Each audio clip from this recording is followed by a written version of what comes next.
กราบสบายดีพี่น้องสุขูสุขคนเนาะยามเสาๆมื้อนี้ก็มาเบิ่งเขาอยู่หน้าพี่น้องได้บรรยากาศตรงหน้าเขานี่บ่ได้ดำเอาเด้อพี่น้องเด้อแล้วก็บ่ได้หวานหยอดเอาพี่น้องจ้างคนมาหยอดนะหมดเท่าใดวะ700,000เป็นเงินบาทก็ประมาณ1,000 กว่าบาทพี่น้องทงหนึงหน้านี่ก็มีอยู่ประมาณ10เก่าให้บ่หลายดอกพี่น้องออกงามมาเลยพี่น้องเลยเขานี่เบิ่งเด้อสิให้เบิ่งเด้องามเลยได้เขาได้ออกเป็นแถวจะปลูกเห็นบ่เขานี่เบิ่งฝั่งนี้มันจะถอนแสงนี่เห็นบ่พี่น้องอ๋อรูปบรรยากาศมาเบิ่งเขาโคตรงามเลยพี่น้องเอ้ยคักพี่เขา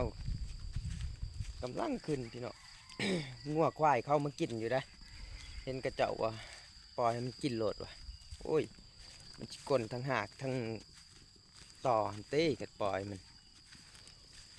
หน้ากับโบราณดอกพี่น้องปุ่นหน้าโคกปุ่นหลาย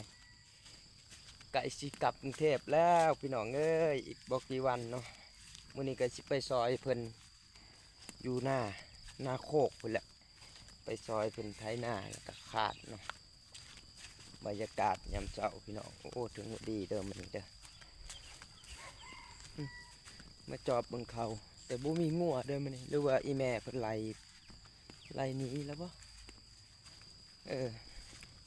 อีพอบ่อยู่มันนี่อีพอไปเอาบัตรคอยและอยู่ในเมืองเพื่อนเราไปเอาให้อีแม่มาเผาเขาอยู่ใส่บ่เห็นเรามาเราไปใส่ว่ามาแต่เสาแต่บ่เห็นเพิ่น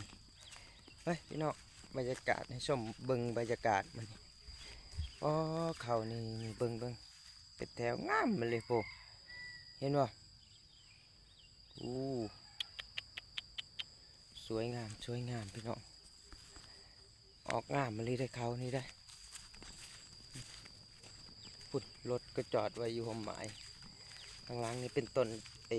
กระบอกเด้อพี่น้องต้นกระบอกใหญ่มันอยู่ใจกลางระหว่างแดนคอยกับแดนคนอื่นนะมันขายบ่ได้ตัวนี้มันต้องคุยกันก่อนถ้าผู้ใดขายก็มีปัญหากับผู้นั้นเนี่ยกันยังบ่คุยกันโอ้บรรยากาศพี่น้องบรรยากาศ